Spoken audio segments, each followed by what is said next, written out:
រឿងមេឆ្កែស្រុកនិងចចកព្រៃកាលពីយូរលង់ណាស់មកហើយមានសត្វចចកមួយក្បាលតែងចាប់កូនឆ្កែស៊ីជាអាហារ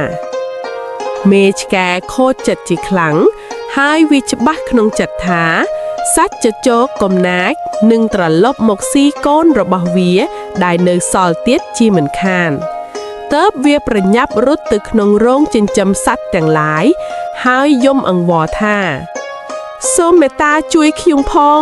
ចចកវានឹងមកស៊ីកូនរបស់ខ្ញុំផ្សេងទៀតជាក់ជាមិនខានមិនមានសត្វមួយក្បាលណាព្រមជួយមេឆ្កែដ៏កំសត់នេះឡើយយើងជួយឯងមិនបានទេព្រោះសត្វចចកខ្លាំងនិងកាចសាហាវណាស់សត្វសេះតបត្រូវហើយសត្វគោក៏គិតអញ្ចឹងដែរមេឆ្កែបានសុំអង្វរទៅសត្វលាឲ្យជួយតែលាបដិសេធដូចគ្នាធ្វើឲ្យមេឆ្កែអស់សង្ឃឹមជាខ្លាំងហើយបានទៅស្រែកយំក្រោមដើមឈើមួយដើមពេលនោះស្រាប់តែមានសត្វឆ្កែសម្បូរពណ៌ខ្មៅមួយក្បាលបានដើរចូលមកហេតុអ្វីបានជាអ្នកឯងយំរួចមេឆ្កែបាននិយាយប្រាប់រឿងទាំងអស់ឲ្យឆ្កែសម្បូរខ្មៅស្ដាប់សូមអ្នកឯងឈប់ភ័យខ្លាចទៀតទៅយឺននឹងទៅរកគ្នាគ្មាមកជួយអ្នកឯងឆ្កែសម្បូរខ្មៅប្រាប់ថ្ងៃបន្ទាប់មកមេឆ្កែបានព្រុសសុំការជួយសង្គ្រោះឆ្កែសម្បូរខ្មៅបានឮសំឡេងព្រុសហើយក៏បានរត់មកយ៉ាងលឿនព្រមជាមួយនឹងសត្វឆ្កែដទៃទៀតជាច្រើនក្បាលទោះបីជាសត្វចចកខ្លាំងឬកាចសាហាវតែពូឆ្កែសម្បូរខ្មៅក៏មិនចុះចាញ់ដែរ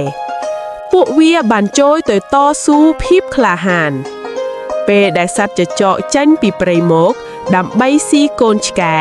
ឆ្កែជាច្រើនក្បាលបានស្លាប់ក្នុងសមរភូមិនេះប៉ុន្តែសត្វឆ្កែដែលនៅសល់ប៉ុន្មានក៏នៅបន្តតស៊ូជាមួយសត្វចចកយ៉ាងអង់អាចសត្វចចកត្រូវពួកឆ្កែខំរងរបួសធ្ងន់ជាខ្លាំងរហូតទ្រាំមិនបានក៏គេចចូលក្នុងព្រៃបាត់ទៅខ្ញុំនិងកូនពិតជាមិនអាចបំភ្លេចនៅគុណបុណ្យរបស់ពួកលោកទេតទៅពួកយើងនឹងរស់នៅប្រកបដោយសុខសុវត្ថិភាពហើយមេឆ្កែនិយាយដោយក្តីរំភើបចិត្តគំនិតអប់រំមិត្តពិតប្រាកដគឺជាមិត្តមិនរត់ចោលអ្នកនៅពេលអ្នកមានបញ្ហា